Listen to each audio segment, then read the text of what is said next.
Petra. Industrious as ever, I see. Hello, Hubert. Yes, I am trying to be industrious. I must be working hard to improve my position. Right now, it is not a good one. Even accounting for that, your efforts are impressive. I wish a little of you would rub off on certain people here. One troublesome slouch in particular. Rub? I will not be rubbing on anyone. Not literally. I never would have imagined you would adjust so well to life in Fodlan. When I first met you, you couldn't understand a single word of the language. You had the look of a cornered animal. So much so I thought you'd grown up in the wild. I had more youth then, and the experience was terrifying. My grandfather ordered me to go to Fodlan with suddenness. I was stolen to a strange land filled with strange people. The treatment I was receiving was like I was a strange beast.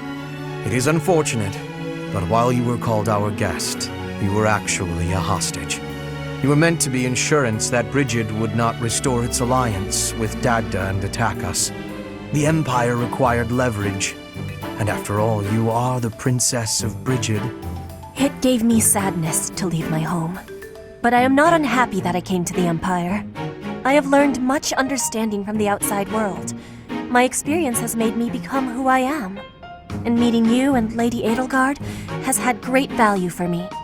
I admire your spirit in the face of adversity. You set a strong example to follow. And there is much more adversity to come.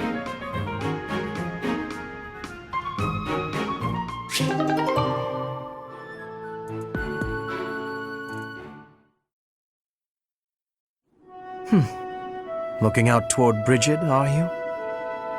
Yes. There are some times I cannot stop my thoughts from going home. It will be much time before I return. Brigid feels far away. It is quite a long way. To say nothing of the sea that lies between here and there. Being unable to return must further add to the distance in your mind. It is as you say. When I return to Brigid, I will be the new queen. I am wishing to help relations with the Empire. I believe you will be successful.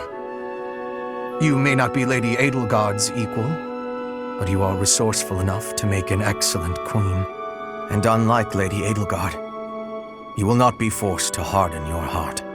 Not Edelgard's equal? Is that what you are saying? Understand that I mean no disrespect by this, but it is a fact that you are far beneath her. Make no mistake about what would happen if you were to raise your banner in revolt against her. She would crush you mercilessly. That is not a difference of equality. It is a difference of power. Even if our homelands were on equal footing, Lady Edelgard would still prevail. I can see with clarity the difference between me and Lady Edelgard. But that has no matter. I would never lose. How amusing. For your sake, you had better hope you are right.